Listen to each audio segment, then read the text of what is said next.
asalaamu calaykum waraxmatullaahi tacaala wabarakaatu. waxaana wanaagsan daawadayaal kusoo dhowaada tabinteena barnaamijka soomaaliya iyo siyaasadda oo habeen walba xiliyadan oo kale aan idiin soo gudbino. alaab waxaynu kusoo qaadanaa xaaladaha xasaasiga ah ee siyaasadda gudaha dalka iyo dibaddaba. qodobada caawa barnaamijka aad kaga bogan doontaan ayaa waxaa ka mid ah Saciid Cabdulaahi Dani, madaxweynaha Puntland, oo lagu eedeeyay inuu bilaabay shirqoolo siyaasadeed oo ka dhana siyaasiyiinta aragti ahaan isaga kasoo horjeeda ee doorashada la xiriirta. xogtii ugu dambeysay Mahad Salaad oo digniin culus u diray ra-iisul wasaare Maxamed Xuseen Rooble xilli xaalka uu ku xun yahay kursigiisana uu ku dhow yahay inuu waayo. xildhibaanadii lagu doortay maanta magaalada Baydhabo, halkee ayay siyaasad ahaan kala taabacsan yihiin xisbiyada mucaaradka ee dalka ka jira iyo nabad iyo nolol? waxaan idiin soo gudbin doonaa warbixin dhinacyo badan taabanaysa. taliyihii hore ee NISA oo weerar ku qaaday madaxweynaha maamulka Galmudug Axmed Cabdi Kaariye Qoorqoor, iyo maxay ka dhigan tahay Generaal Biixi soo qabashada uu soo qabtay Generaal Xuud oo isagoo gacanta ka haya uu ka soo dejiyay garoonka diyaaradaha aadan cadde ee magaalada Muqdisho. haddii ay tahay markii ugu horreysay oo channelkeena aad soo booqatay, nagu soo biir, subscribe saar, gambaleelka furo, like, share iyo qaybta commentiga in fikirkaaga aad inoogu reebto ha naga ilaabin. haddii horaan aad nala joogtay, like dheh muuqaalka si meel fog uu u gaaro. waxaan kaaga mahadcelinayaa had iyo goorba sida aad muuqaaladeena u daawato. aynu ka hormarnay, wasiir ka tirsan dowladda federaalka Soomaaliya ayaa ka digay shirqoolo xagga doorashada ah oo uu bilaabay madaxweynaha maamulka Puntland Saciid Cabdulaahi Dani. madaxweynaha maamulka Puntland Saciid Cabdulaahi Dani ayaa lagu eedeeyay in booq siyaasadeed uu ka keenay doorashooyinka ka dhici doona magaalada Garowe, isla markaana dadka qaar ay durbadiiba bilaabeen digniin la xiriirta in madaxweynaha shirqoolo uu diyaarinayo. wasiirka gaadiidka iyo duulista hawada Soomaaliya Duraan Axmed Faarax ayaa isagoo ku sugan Garowe baraha bulshada uu isticmaalo ee internetka ku faafiyay qoraal ka dhana madaxweynaha maamulka Puntland. nuqul ka mid ah qoraalkaas ayaa waxa uu u dhignaa: waxaan shacabka Soomaaliyeed ee bulshada iska leh kursiga golaha shacabka ee sumadiisu tahay hub 166 u cadeynayaa in si baalmarsan habraacyadii doorashada dadban ee lagu heshiiyey 3 ilaa 9 Janaayo 2022 loo maamulay doorashada kursigaas, iyadoo nabadoonnada beesha kursiga uu ka dhaxeeyo aan wax door ah la siin. xubnaha xulaya ergada iyo ergada ay soo xuleenba ma aha kuwa haysta matalaad bulsho. waxaana arrintaas ku faahfaahinayaa shir jaraa'id oo aan siin doono warbaahinta insha Allah. mahadsanidin ayuu qoray wasiirka. waxaana uu ku eedeeyay madaxweyne Saciid Cabdulaahi Dani dadkii xaqa u lahaa kursiga dad aan ahayn oo markaasi fursadda uu siiyey, isla markaana uu u muuqdo in uu doorashooyinka boob toos ah ku bilaabay. Mr. Duraan ayaa u muuqda in markaasi dib ugu soo laabtay magaalada Muqdisho, waxaana uu sheegay in xilligan doorasho cadaalad aysan ka dhici doonin maamulka Puntland. xildhibaan Mahad Salaad oo qalqal xoogan uu ku jiro kursigiisa ayaa fariin digniin ah u diray ra-iisul wasaare Maxamed Xuseen Rooble. maanta oo Arbaco ahayd waxaa si rasmi ah u dhaqan galay qodobkii ugu muhiimsanaa ee ku jiray warmurtiyeedka ay soo saareen hoggaanka Soomaalida ee dhowaan ku shiray magaalada caasimadda ah ee Muqdisho, kaasi oo ahaa in doorashada ay kusoo gabagabowdo muddo 40 cisho ah, in gebi ahaanba howlaha doorashada golaha shacabka looga farxasho. waxaana qorshahan uu yahay mid si toos ah looga fadhiyo madaxda maamul goboleedyada iyo dowladda federaalka Soomaaliya. inkastoo waqtigaas la qabtay ay tagtay 4tii maalin ee ugu horeysay, haddana waxaa la qabtay doorashada kuraastii ugu horeysay, kuwaas oo lagu doortay magaalada Baydhabo Janay.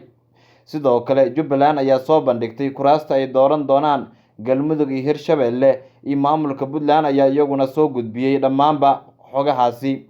laakiin waxaa jira musharaxiin xildhibaan badan oo intooda badan wadnaha farta ku haya kana cabsi qaba in kuraastooda ay waayaan. xildhibaan Mahad Salaad oo ka mid ah xildhibaanada mucaaradka ah ee la safan dhinaca ra-iisul wasaare Maxamed Xuseen Rooble ayaa soo saaray digniin culus oo ku wajahan xafiiska ra-iisul wasaaraha. Mahad Salaad ayaa sheegay in habraacyada si isku mid ah inay u qaataan ay tahay dhammaan madaxda maamul goboleedyada, haddii kale ra-iisul wasaare maxamed xuseen rooble arrintan aysan daacad ka ahayn.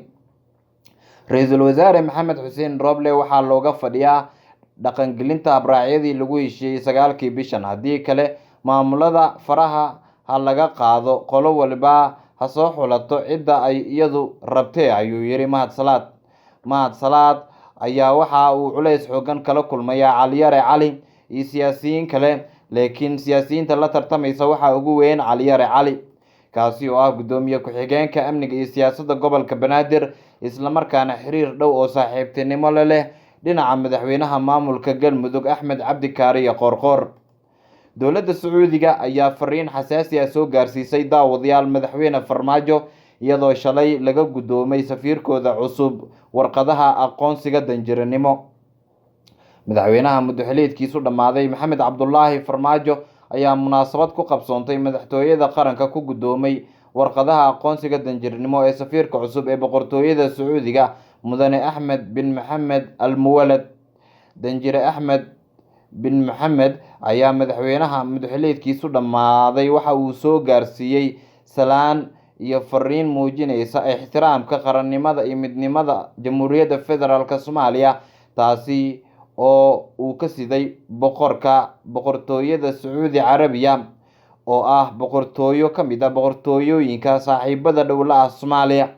sidoo kale danjiraha boqortooyada ayaa soo bandhigay dadaalka ay ku bixin doonaan xiriirka diblomaasiyadeed ee labada dal sidii loo xoojin lahaa, isagoo shacabka iyo dowladda Soomaaliyeed uga mahadceliyey soo dhoweynta diiran ee ay u sameeyeen.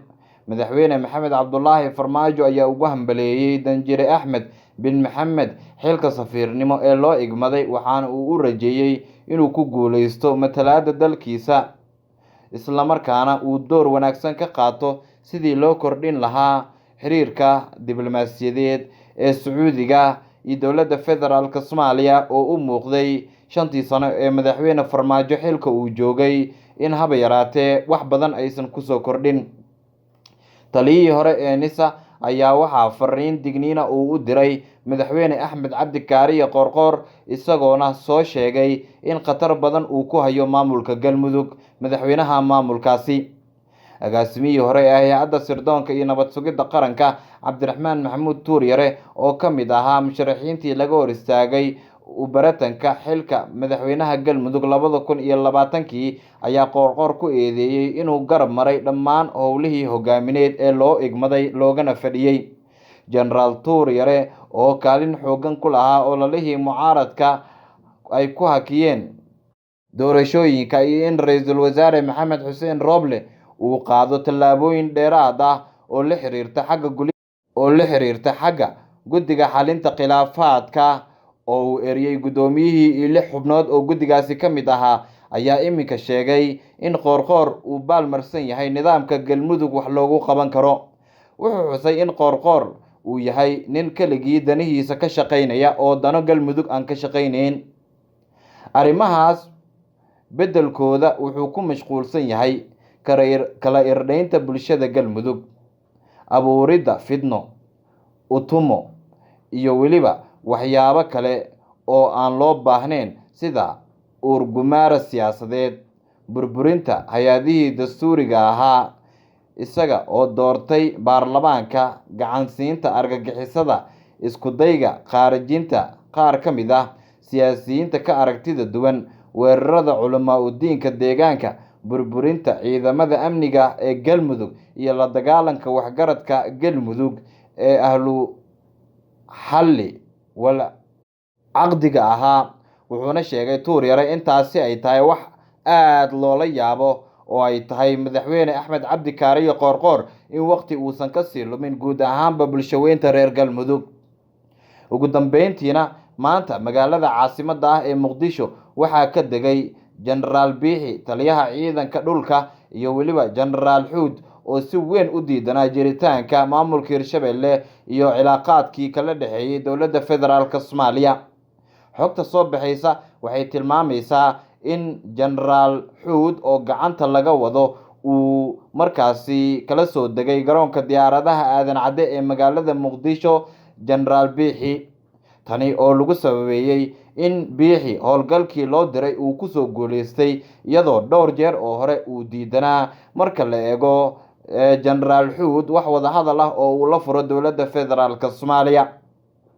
ujeedada ugu weyn ee villa Soomaaliya hawshan ay u bilowday ayaa lagu tilmaamay inay tahay mid salka ku haysa ee guud ahaanba in la muujiyo in kursiga uu u tartami doono Fahad Yaasiin Xaaji Daahir uu noqdo mid markaasi aan wax dhaawac loo geysan carqaladna aysan ku imaan. doorashooyinka ka dhici doona magaalada Beledweyne ayaa waxaa ku jira kuraas faa'iido fara badan ay ka raadinayaan villa Soomaaliya kuwa oo haddii la waayo fashil siyaasadeed ay villada dhex ka fariisanayso isla markaana madaxweyne Farmaajo ayaa u muuqda in weli uu xasaanad ku daboolayo shakhsiyaad ku eedeysan arrimo la xiriira dilal iyo weliba hantida dadweynaha oo ay boobeen isla markaana madaxweyne Farmaajo intooda badan ku hoos jira. guud ahaan waa naga intaa tabinteena barnaamijka Soomaaliya iyo siyaasadda waxaad kala socoteen Haga Media. inteenu dib ugu kulmi doono barnaamijkan kan xiga waxaan idinka tageynaa sidaa iyo nabadgelyo.